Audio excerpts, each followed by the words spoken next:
to Hotel Bar Sessions, the podcast where three philosophers sit down at the end of a long conference day to chop it up at the hotel bar, which, as we all know, is where the real philosophy happens. All right, welcome back to the next episode of Hotel Bar Sessions. I am Lee Johnson, and I'm here with my fabulous co-hosts, Dr. Rick Lee and Dr. Charles Peterson. Today we're going to be talking about metaphysics. This is something that's been coming up a few times in our conversations this season, and I'm pretty sure that my co-hosts have some beefs to pick with one another about metaphysics. So I personally have got my popcorn ready, and I am super excited about this conversation today. But before we do that, as usual, we are going to ask our bartender Noelle to serve us some drinks, and I'm going to ask my co-hosts what they're ranting or raving about this week. So Rick, let's go to you first. What are you drinking? And give me a rant or a rave. Noelle, I'll have a gin gimlet, and I'll let you choose the gin. I just don't want well gin. I'm in a raving mood this week, and so I'm in a rave about Karl Marx as literary stylist.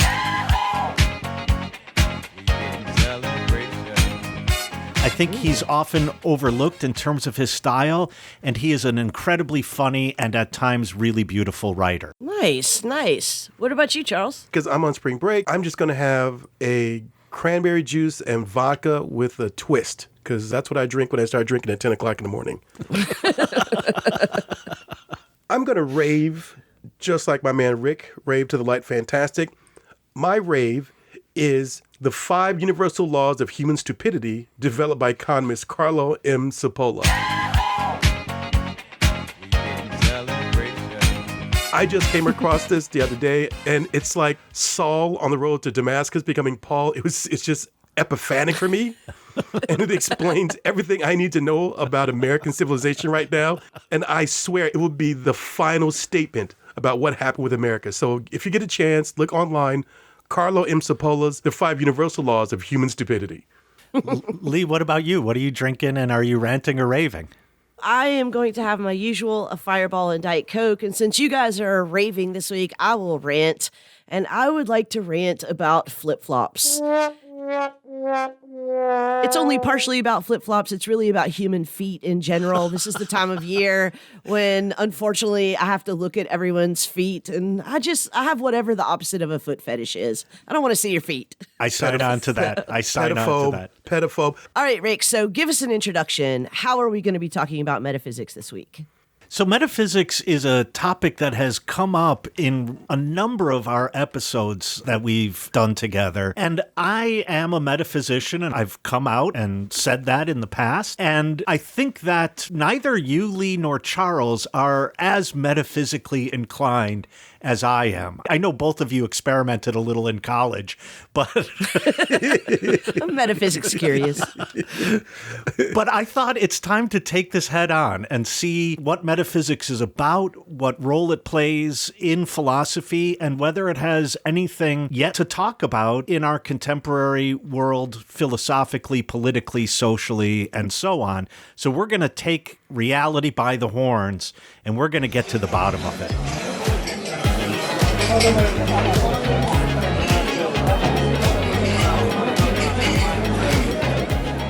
All right, Rick, so I am assuming that many of our listeners, both the ones that are professional philosophers and also the ones who are not, want to know, what do you mean when you say metaphysics? What is it? I have to begin by saying that even though I am a metaphysician, I really do appreciate that when you go into like a major bookstore, they often have a section called metaphysics.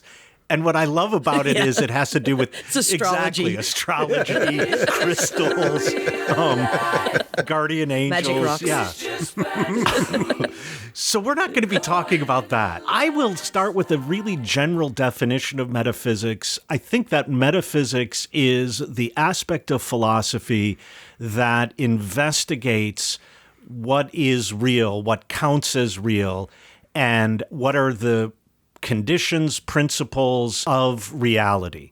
So it is, in a sense, the most general and maybe also, I'll put my cards on the table, the most fundamental aspect of philosophy. That's why it's called often first philosophy. I know that you know this, but maybe our listeners don't. But of course, It's called Metaphysics because it was the book that followed the physics in Aristotle. So meta means after. And it really should be called something like subphysics or superphysics, Right. but it's called metaphysics. So the old story is that it followed the physics on the bookshelf in the library in Alexandria. So it's more like a catalog number or something like that. So it was the book after the physics. It seems like maybe that's a little bit suspect these days. The jury's still out. But you're right. I agree with the main point that if it deals with reality and the physics deals with reality insofar as it is moving reality would come after the discussion of reality, not before. But what's interesting, by the way, about Aristotle's metaphysics is he thinks, and many philosophers think, that one should only come to metaphysics late in life.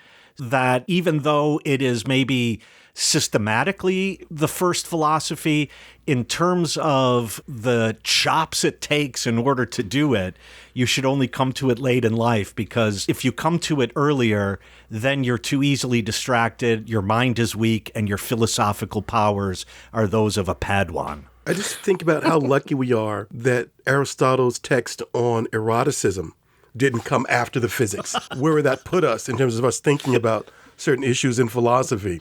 I mean, I also came to meta-erotics late in life, so... I'm saying what I like about this, and this is me becoming a Johnsonian in my thinking, that we've actually tried to define our fundamental topic. And it seems to me that for most people who think about metaphysics, and that's not most people, it's something having to do with the divine, where I think people initially connected to questions of a larger spiritual reality. But what I'm always interested in, and certainly, with the development of science over the past 2,000 years, how that's not necessarily true, but you can still have a metaphysics, but it's really just a higher level, I think, a more complicated way of thinking about or understanding the scientific world. What's really interesting about that, Charles, is that for reasons Lee and I were pointing out before, Aristotle doesn't use the term metaphysics at all, and he does not use it in his metaphysics. And when he describes what he's doing in metaphysics, he says that it's the science of the gods. And he means this in two senses of the word of.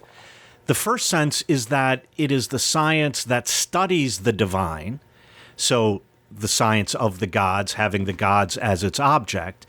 And the second sense is that it's the science or knowledge that the gods actually possess. That is, it's the divine way of understanding the world. What I find interesting now, and this may be my own, unbeknownst to me, metaphysical sensibility, is that no separation between what we think about these higher orders of existence and how we understand the immediate material world that sort of scientific rationality functions at. That it's just a continuum of existence that we may be looking at.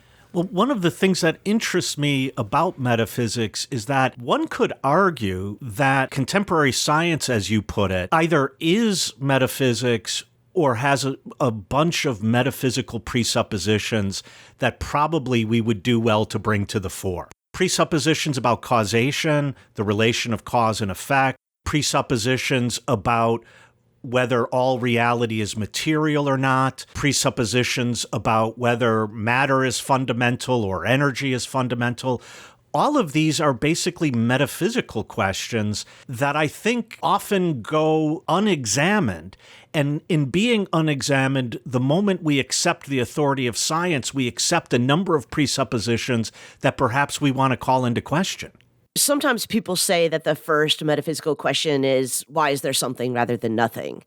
And it does seem, following up on what you said, that the primary object of science, at least modern science, as we understand it, is not to ask that question, why is there something rather than nothing, but sort of, right. How does the something work? How does the something come to be from nothing? I mean, I wonder if I could go back to this question about whether or not metaphysics is grounded in or necessarily interested in the divine. Because when I think about metaphysics, and the way that I explain it to my students is I say, metaphysics is the study of being and reality. I mean, that's not too far away from the way that Rick described it. And I think that to ask questions about some kinds of beings or some kinds of realities that are beyond those of our experience is already a metaphysical position, but that you very much could have a metaphysical understanding of being and reality that does not involve anything divine.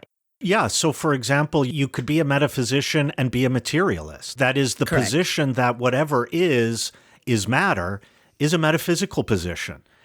And that wouldn't involve anything about the divine unless you would also say, well, there are gods, but they're also just matter, which would be an interesting position. But I agree with you, Lee, that to talk about metaphysics is not necessarily in and of itself to talk about something that is outside of or other than the embodied physical world in which most of our experience takes place. Yeah, and even that kind of a materialist metaphysics can still be a science of the gods in the second sense of. It would be the science of the God's eye view of being and reality. What's interesting about that, Lee, is that to insist that whatever is matter means that you already have to then ask, what is the condition of the possibility of my saying whatever is matter? And if I simply posit that whatever is matter, why is that different than saying God is the creator of the universe? God is the creator of what is.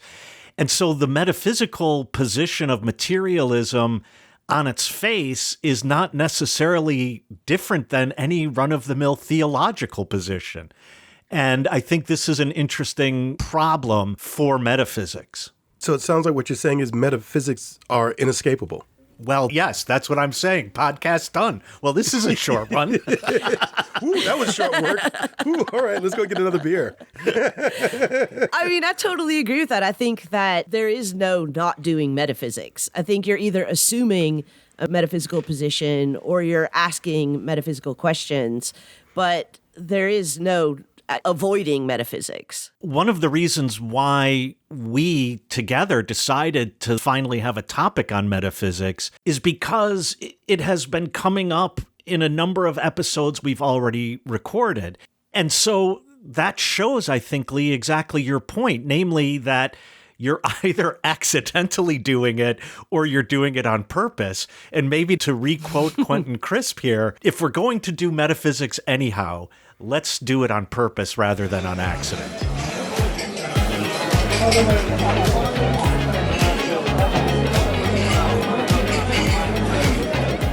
Hey listeners, before we have too many drinks and it slips my mind, if you can't catch us at the Hotel Bar, you can catch us on Twitter at Hotel Bar Podcast. You can also follow our HBS hosts individually on Twitter to catch their off-air thoughts. You can follow Charles at C_F Peterson. And Peterson is with an O, not an E. O, not an E. Rick is at Rick Lee Philos. That's Rick Lee with two E's and Philos spelled like half of the word philosophy. And Lee is at Dr. Lee M. Johnson. The doctor's abbreviated, and Lee spelled Leigh. Now, back to our conversation.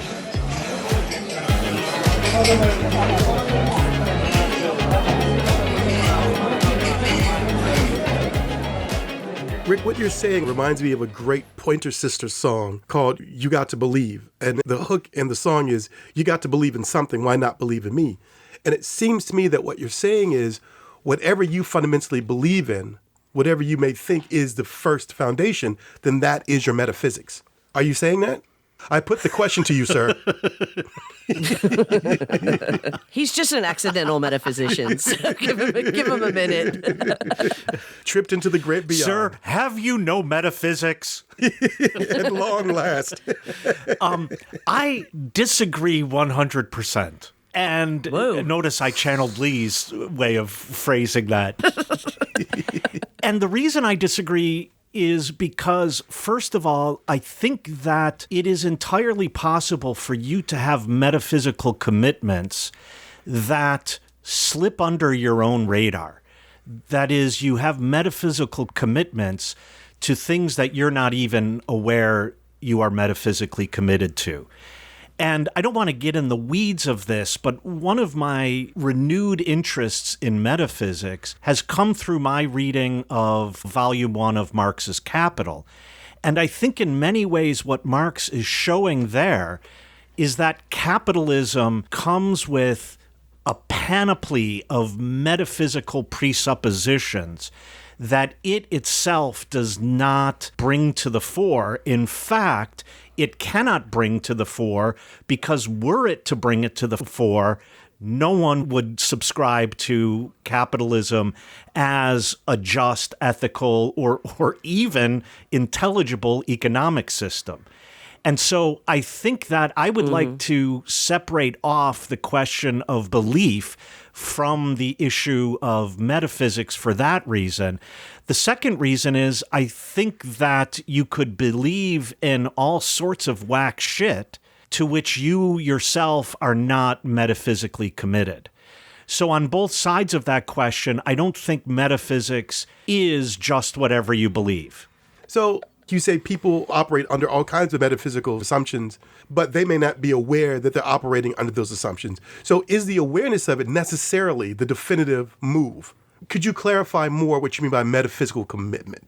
Do you mean that self-awareness where you're now operating under this self-conscious set of beliefs and assumptions? Boy, I really do feel like I'm in the hot seat this episode. I think that the consciousness of one's metaphysical commitments is irrelevant to it being your actual metaphysics. And here I'll go back to Marx, and let me just give a relatively simple example. What I find striking, and Adorno was the first one to point this out for me, when one commodity is exchanged for another, there is an equivalence that is necessary in the very act of exchange. And so 1 ton of iron is 1 bushel of corn. And that works in one sense mathematically and in another sense as an actual identity. I cannot exchange corn for iron if in some real sense they are not the same. And so now capitalism proceeds on the basis of an identity that is actually what other philosophers or what traditional philosophy would call a contradiction. And yet that contradiction is at the basis of the very act of exchange. And so this action has a metaphysical commitment that is the condition for its possibility that the actors are not even aware of. As Marx will say, it goes on behind their backs. Yeah, I completely agree with that. I think that people frequently have metaphysical commitments that are contrary to the quote-unquote metaphysical commitments that they would avow. I think this happened, for example, a lot over the last 2 years when we all had to conduct more of our lives virtually. And we had all of these debates about, virtual classes are terrible. They're not real classes. There's not real learning going on there. There's not real teaching going on there. You're not really interacting with your students, et cetera, et cetera, et cetera. Now, they're making claims about reality, about being, but they clearly have metaphysical commitments about the distinction between real and unreal, real and virtual, that are contrary to how they're actually conducting their lives. So they're saying things about how it is that they make the world intelligible, meaningful, maybe even morally or politically significant in one way or another, that are contrary to what their actual metaphysical commitments are. Because clearly when they go to a Zoom meeting or they go to a virtual classroom, they believe they're really there and other people are really there and that there's a real meeting going on. But they're failing to ask the important questions, which would be questions about what is the difference between the virtual and the wholeheartedly agree, Lee. And what I find interesting there is we use an incredible amount of metaphysical language in incredibly sloppy ways that if we don't think more carefully about how we're understanding those terms, we slip accidentally into a metaphysical position that perhaps we're not even in favor of. And I think the term virtual is just one such case. Because when you say this Zoom meeting is a virtual meeting or we've been teaching virtual classes, okay, even before you define what virtual means, I would start wondering, are there aspects of your experience, your existence, things you do in other areas that are equally as virtual and yet you don't call them virtual? And why not? And so there we need an investigation into, is virtual the opposite of real? Is virtual fake? Is virtual just as real? So we need to figure out what this means. And I think that we are committed to the reality of other things for which we don't use the word virtual that are just as virtual as the internet. Well, Yes. or virtual in different ways. Like we're committed to all kinds of things that we say are real that are not real, like an apple is real or a chair is real. You know, I think justice is real, love is real, friendship is real. But those are clearly, as you say, virtual in their own ways. By which I don't mean digital, but I just mean real in a non-materialist way. We could start adding some things that are also incredibly interesting. For example, I think that gender is real, and yet it's not a table or a chair or an apple. I think race is real, and yet it's not a table or a chair or an apple. So when we start looking at structures and structure-like entities, I think metaphysics becomes incredibly interesting and also incredibly important. I'm still not convinced by the distinction that you made between people operating under metaphysical assumptions behind their back, but foregrounding or being conscious of another set of assumptions. That's not them having a metaphysics. But going back to the idea of belief, because Lee's idea about why there's a metaphysics section in your local bookstore that has all of these various topics and books, from crystals to burning sage to astrology, so forth and so on, why all of that is under the metaphysics section. I do think that the reason that the metaphysics section in the bookstore looks the way that it does is because in popular parlance, metaphysics is a synonym for religion, is a synonym for a belief system. And I usually hate to do this, but this is, I think, one of those points where it's important to say that we're talking about metaphysics as a discipline-specific term. So not the way that anyone calls metaphysics, right? Where anything that you believe could be called metaphysics. I don't think that that's what metaphysics is in philosophy. I do think that that's what it is in the bookstore. And I think that the reason why the books are in that section in the bookstore is because of a slippage both in the meaning of meta and a slippage in the meaning of physics. And I think that metaphysics, as it's used to designate that category of literature, takes meta to mean beyond or outside of, which it can mean, and it takes physics to mean the physical. Then I agree with Lee that if I am committed to the reality of something beyond the physical, the only cognitive relation I can have to that is belief. And I spend my entire career as a metaphysician, as an instructor who teaches a lot of metaphysics, getting my students out of the habit of equating belief with a conclusion to an argument about something that is real, that is not physical. Belief is a different kind of cognitive relation that isn't just, oh, if it's not physical, then I believe it. But rather, a belief is, to go back to Paul's definition, belief or faith is related to things unseen. Yeah. And I think that you could have convincing, conclusive arguments about things that do not appear by definition that I would not want to use the word belief about. And I think that the two examples that you gave earlier of race and gender are perfect examples in this case. Like, I can give you real world statistical analysis of the effects of racial categories in many different ways in terms of birth rates and death rates and incarceration rates, and the effects of gender categories in terms of hiring and pay, and say, look, this is a real thing that has real world effects that are trackable, that are traceable, and are in many ways anticipatable. And yet, I don't think that when you die and you go into your autopsy that they take out your liver and they take out your heart and then they take out your gender, right? Like, it's not a physical thing. Right.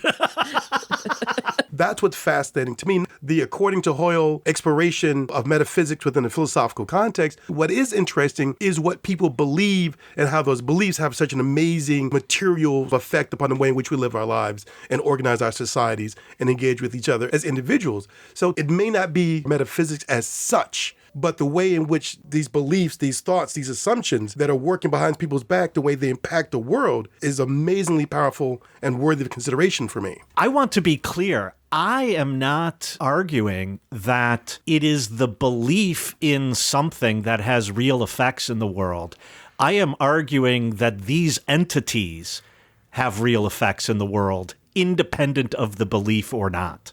Oh, for you, that's metaphysics. The investigation of what those entities are, how they operate, what their principles and conditions are, that's metaphysics. For the record, I also think that what people believe is very important and how those beliefs impact their lives in the world is very important. But I think if I were going to write a book dealing with people's beliefs and how those beliefs impact the world, I don't think that I would say that what I was doing was metaphysics. And I think it would be interesting to look at the belief that there are alternative facts versus the ways in which people who hold that there might be alternative facts are committed to there not being alternative facts. In other words, when something comes out of the White House that is false, and the explanation for that is it's not false, it's just pointing to alternative facts.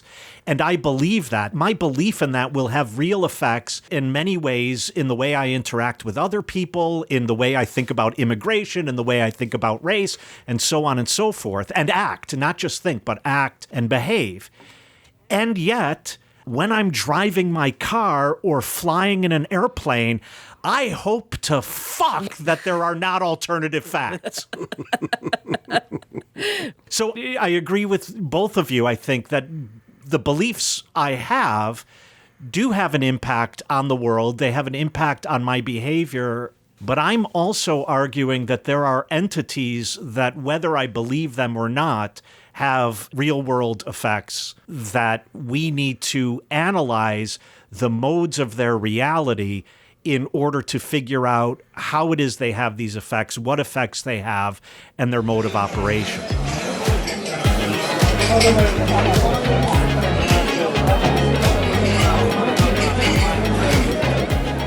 Hey listeners, before we have too many drinks and it slips my mind, if you can't catch us at the Hotel Bar, you can catch us on Twitter at Hotel Bar Podcast. You can also follow our HBS hosts individually on Twitter to catch their off-air thoughts. You can follow Charles at C_F Peterson. And Peterson is with an O, not an E. O, not an E. Rick is at Rick Lee Philos. That's Rick Lee with 2 E's and Philo spelled like half of the word philosophy. And Lee is at Dr. Lee M. Johnson.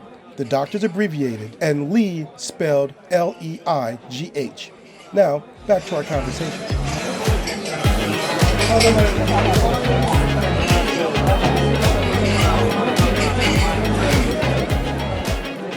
What Rick said at the end of the last segment is something that's really intriguing to me, which is that at least one part of doing metaphysics is investigating the impact and the effects that real things have in the world.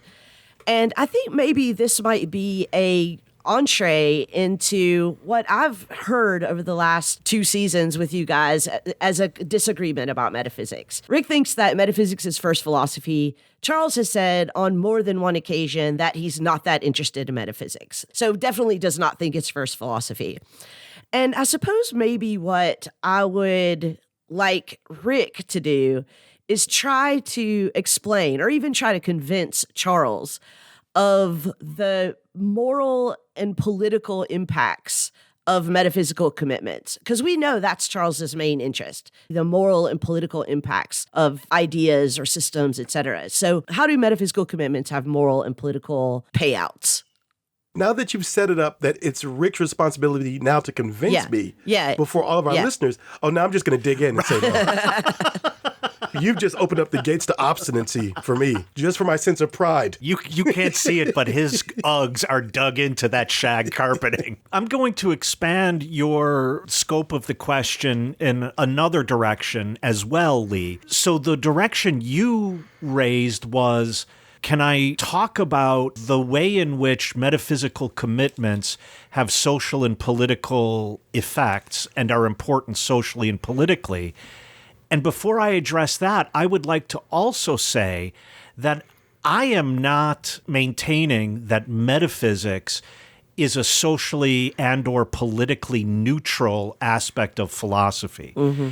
In other words, I would argue that philosophy is social and political from the ground up.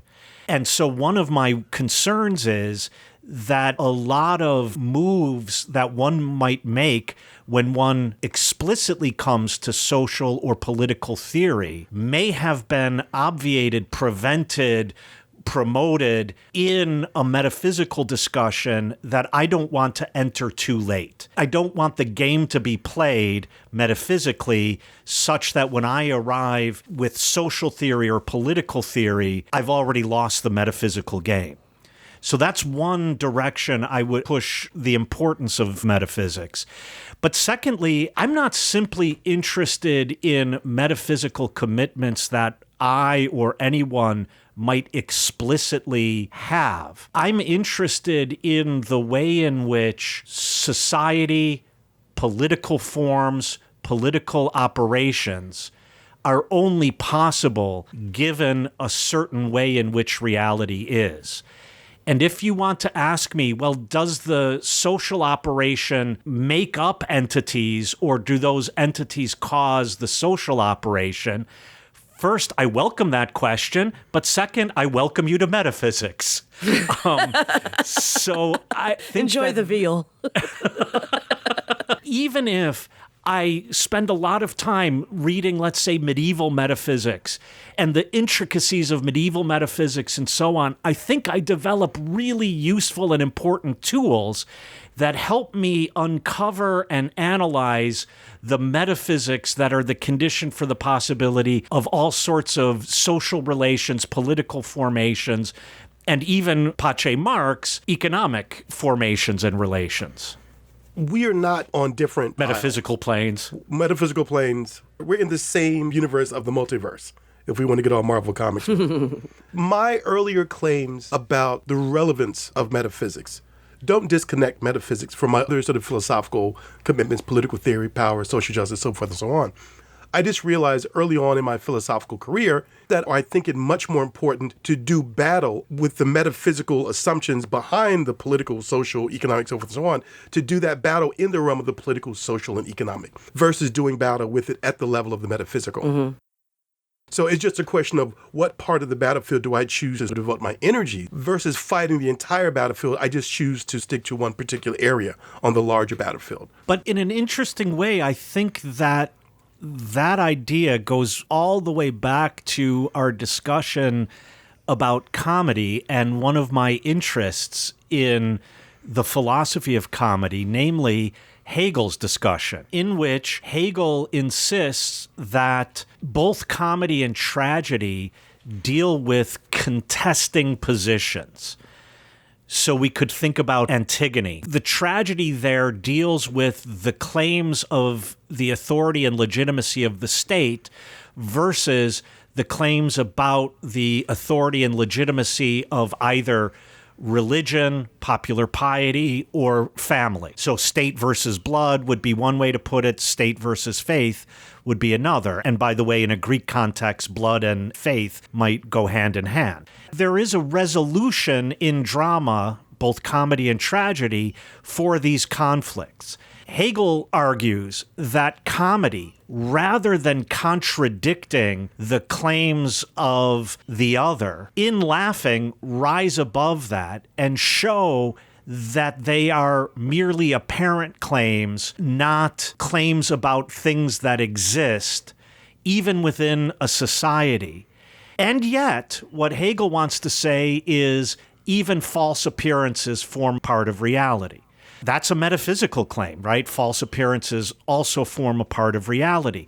Now, what I find interesting about his discussion of comedy is that it relies on the notion that in order to counter a position about what is, to show that it's false does nothing socially or politically. In other words, to point out that someone's metaphysical commitment is wrong does almost nothing. And so then the question is, how do I confront this without going into a detailed metaphysical analysis? I might not be able to convince them, and yet I still want to figure out how this metaphysics operates.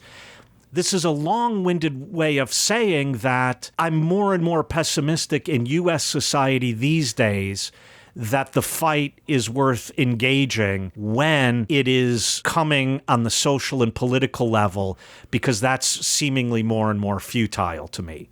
I'm not saying I'm going to win it metaphysically, but I'm more and more convinced I'm not going to win it socially or politically. I think what you are saying has great value, and I appreciated the If wide I've ever road heard by a which run-up we- to saying, but you're wrong, that was just it. Well, I'll happily jump in here not with at a all. "but you're wrong" because I could not possibly disagree more. I think that, I also appreciate what you're saying, and I think we've had this conversation a lot of times, and I have a better understanding of what Rick means when he says it almost makes no difference morally and politically to begin with the metaphysical fight. But I do think that in my life, and I'm one of those people that made a truth teller of Aristotle. I came to metaphysics quite late in my career, and mostly because the kinds of moral and political questions that I wanted to ask once I started to make this turn towards technology required first making metaphysical claims. And I do think that in order to make the real moral and political and social changes that we need to make, that we have to fight those metaphysical battles first. We have to try to correct people. Correct is a little bit too school marmish a word, but you know what I mean. I have to try to convince people. Or dictatorial. Right? But I have to try to convince people that they actually believe something different than what they're saying.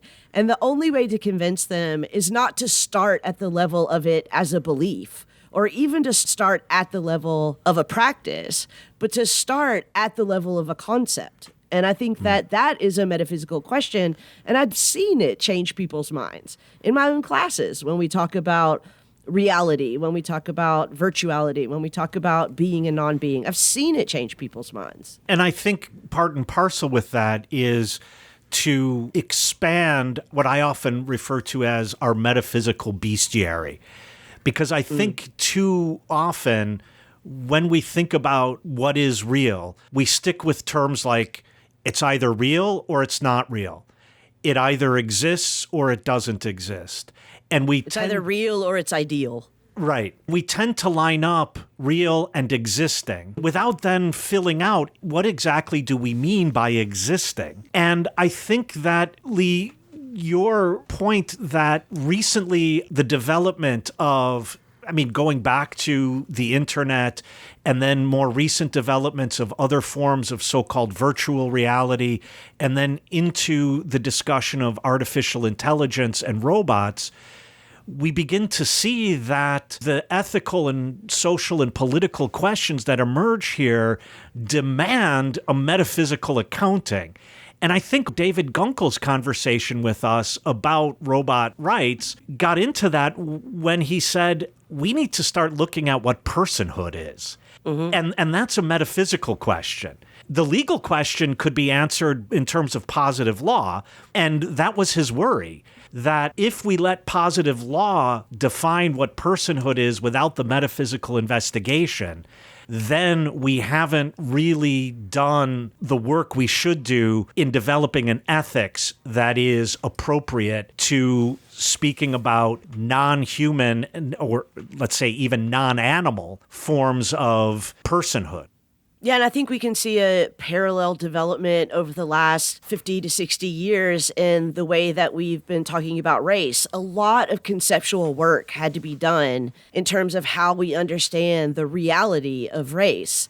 Is it one drop of blood? Right. Is it skin color? Is it genealogy, lineage? Is it a social category? All of these things had to be done, and we had to really confront it at that level of a concept before we could get to CRT, critical race theory, where we can really talk about the complexities of the actual social and political effects of this real thing, race, how those play out in our lives. And I think race is a really good example, because if I agree with Appia's argument that race doesn't exist, great, but that doesn't mean it's not real. And I then want to look at the mode of reality of something like this. And I think that's a really important contribution that metaphysics needs to make to questions, debates, and issues that we're confronting right now. One of my favorite essays in the philosophy of race is Charles Mill's essay that's titled, "But What Are You Really? The Metaphysics of Race." And it is such a careful delineation of a whole network of metaphysical commitments, but he uses race as an entree into explaining how different metaphysical commitments have different actual effects in the world. Right. Once again, I don't disagree with any of this. Maybe I'd come at these questions in a very reversed sort of way. So to Lee's comment about the ways in which a certain type of theoretical conceptual work has been done to begin to alter and change what used to be the general conception about race from 60 years ago, not completely convinced that that regime of belief has been overturned. But it was the political, social, organizational, administrative battles that got people in a place where we could really begin to explore that reconceptualization around the issue and then begin to make that argument. So for me, in order to get to the point where we can get people to start rethinking or consider rethinking what we assume race to be, we actually have to have power to do it. We have to achieve a certain type of institutional positioning in order to start making that argument. So it takes certain types of battles to get the scholars within the institutions of higher learning. Then they can begin to make the argument that in our framework, we would refer to as the metaphysical argument. But before having to engage the battles to acquire the power to change people's minds, you have to have another idea. Right. Right? That you have to have another argument. That's the whole motivation for trying to make the moves, gain the power, get into the conversations where people's minds can be changed. You have to have something that you want them to change their minds to. And I could say in response, then it becomes a chicken or egg thing, that it's the actual engagement with the world that leads one to begin to develop a separate idea. Now, yes, we can argue that civil rights activists, Black people, have a very separate idea about who they are, what their humanity constitutes, over and against what white supremacists are saying. I'm not subhuman. You think I am. I'm not subhuman. That's a competing idea, but it's not an idea that's developed. It's an already existing idea. Right, that precedes the struggle to change the minds of the other people. My commitments are to that engagement with the world, per se, that will then lead you to be able to be in a position to really affect the thinking of others who disagree with you versus the self-work that's already accomplished that you're describing.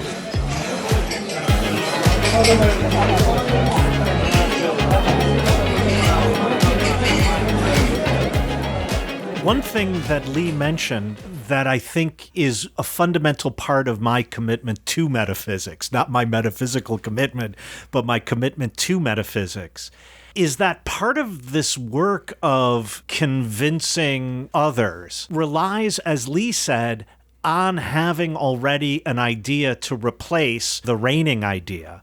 But I also think as an element of strategy, to say that your belief that you have is like these other kinds of metaphysics that you reject. And the metaphysics I'm proposing is like these other kinds of metaphysics that you accept. I think there could be a strategic moment in showing the relation between the metaphysics in one sphere of one's experience and the metaphysics in another sphere that might be an important strategic way to get someone to change their mind. I completely agree with that. And I also think that quite often that strategy also fails, yes. But that does not nevertheless make it a good strategy. I think about this often when debates about women's right to choose are being made in the Senate or before the Supreme Court. They almost always have a scriptural basis. And I think it's sometimes helpful to say to people who believe that we ought to make policy on the basis of Scripture, to say things like, okay, let's make usury illegal, right? Let's say, you can never again charge interest on a loan, and force them to say, no, we're not going to do that because you can't base policy in Scripture, right? That is sometimes a really effective strategy. And so goes with metaphysics. I also think that Lee was pointing out earlier my general pessimism about the effectiveness that we philosophers, we maybe in general as academics, possess. I'm less convinced that we're effective in directly changing hearts and minds. But I do think that one way in which I might accidentally change hearts and minds in the right direction is by engaging in discussions of metaphysics that might not have anything to do with the political or social or economic question at hand, that then students on their own will come to see, wait a second, I realize now that this argument in Aquinas about why form is required in addition to matter actually is something that I'm committed to when I think about race.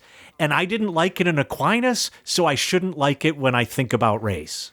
I love this accidental metaphysician bit of yours. It's like abracadabra. Ta-da! Well, and by the way, since I teach metaphysics a lot, students always think it is a bit of hocus pocus. Yeah. I will support that. I think entering into mundane conversations, and I don't mean mundane in a disparaging way, can lead students to begin to engage in a metaphysical self-reflection. And I think I'm more comfortable with that versus going directly toward the metaphysical sensibility. That I have very, very serious doubts about in terms of the effectiveness of it, because you're basically asking someone to consciously begin to unravel the very sense of themselves. So maybe I'm more comfortable saying I'd much rather go the roundabout way, looking at these particular questions, issues, engagements, and then let students begin to slowly ingest those. And then they have this revelatory moment where they realize, oh, based on what the specifics you told me, the general thing that I think that I've embraced, I have questions about. Well, let me ask you a question, Charles, because I wonder if you would say the same thing about ethics. If you would say, what I'd rather do with students is work through actual moral problems and then let them sort of figure out on their own what, as principles, as axioms, they're committed to morally or politically. I might disagree here because I think that it's important to also have the theories, to also have at least options of concepts to work with and not just to work through problems and figure it out for yourself. Maybe in the case of ethics, maybe that's a better way to do it.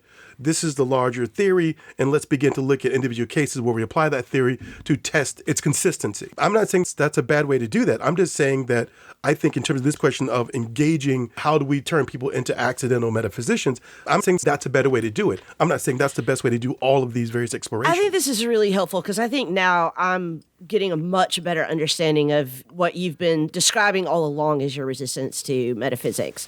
And it sounds like what Charles is saying is that for him, metaphysics is last philosophy. It's definitely not first philosophy, right? And so it's sort of where you get once you've figured out all of these other social, political, moral, etc. problems, then you figure out from that some metaphysical position. Yeah, that's probably very close. And I think what Rick is saying is that whether people acknowledge it or not, they can't do any of that without already having metaphysical commitment. Yes. So it really is a first philosophy, last philosophy battle here. But I want to say two things. One, in relation to what Charles said before, I want to make it clear that, and maybe this is my failure as a teacher, but I am almost never confrontational in terms of students' philosophical commitments. I can get very confrontational when it comes to the way you're acting in my classroom and so on,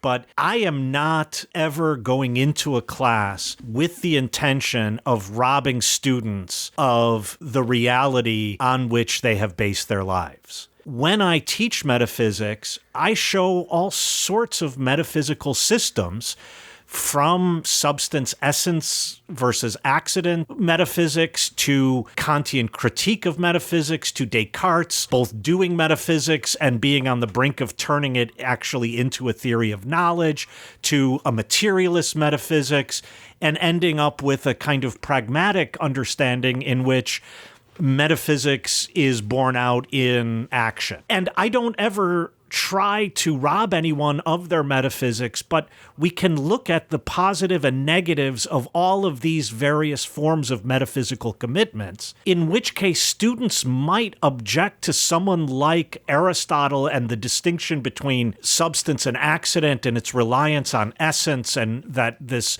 reliance on essence is actually an imposition and not something that would be independently discoverable besides the imposition. And they might understand that, in fact, their lives are based on a very similar metaphysics that they are uncritical of in their lives, but they're critical of it here. So either they need to figure out why Aristotle isn't wrong or why they are. But I don't directly say, your metaphysics is bullshit, and here's a better metaphysics. I just want to give students the facility to understand what terms, what questions, what issues arise metaphysically, and to give them some tools with which to deal with those questions.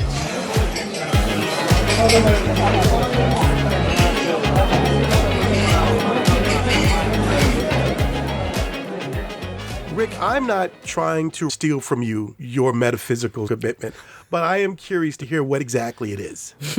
So appropriate to metaphysics, my metaphysics is incredibly complex. I am a materialist who also understands that what it is that we might mean by matter is something that resists conceptualization. If I could come up with a definition of matter, it would be precisely that which resists conceptualization. So I'm a materialist, but one who understands that my materialism has to emerge out of the failures of conceptualization. Having said that, let me just say that I don't think necessarily everyone should be a metaphysician. I think probably once in their life, everyone should be a metaphysician. Somewhere around your sophomore year. You should. You'll only find metaphysicians in a foxhole. There are no non-metaphysicians in a foxhole. That being said, I want to come back to something I said in our discussion of Nietzsche, which is, I said I don't have an ear for Nietzsche. And I also get that those of us who work in philosophy and philosophically adjacent fields have ears for and talents for and skills related to many different aspects of philosophy. And so I don't want to tell everyone that they need to be doing metaphysics. If you don't have an ear for it, if you don't have an interest in it, that's fine. I just want to insist on the importance that somebody's doing it. It's a philosophical division of labor. But Charles, I know that you're metaphysically resistant. Do you have metaphysical commitments? I do. My metaphysical commitments lie in my idea of the nature of intelligence and mortality. I'm someone who embraces, for many indigenous African societies, the idea of the porousness between the material existence and the spiritual existence. I believe in ancestors. I believe that one can maintain a consciousness beyond the physical body. And part of the maintenance of that is the ways in which people continue to understand, believe, have a commitment to your existence, even post-mortem. So yes, that's probably the closest I come to a metaphysical commitment. Anything else is probably quantum physics. Lee, what about you? I mean, I suppose these days I would probably say that my most significant metaphysical commitment is that I believe that reality is a system of meaning, but that it's an open system. And so, like all open systems, it's constantly producing remainders, traces, etc., that resist systemization. And so, for that reason, I think that basic metaphysical questions about reality, for example, permit for a lot of interpretations, permutations, etc. What I like about that is it fits in very nicely with your constant reminder that the so-called difference between things and information might not actually be a difference. And so your issue of meaning is something that slips nicely between what we normally would call information and what we would normally call a thing. Well, guys, I hate to tell you this, but it looks like Noelle is flashing the lights and coming to collect our drinks. We didn't even get a last call because she was like, Fed up. She was like, they'll never know if it was real or not. Those accidental metaphysicians. Her metaphysical commitment is going the fuck home on time. Yes, yeah. I'm going to have one of you guys call a cab. We don't have a designated driver today, but I do want to remind our listeners that you can be our designated driver for one episode by visiting our Patreon site at patreon.com/hotelbarsessions and signing up to help out this podcast a little bit. In the meantime, guys, you want to go try to figure out why there's something rather than nothing?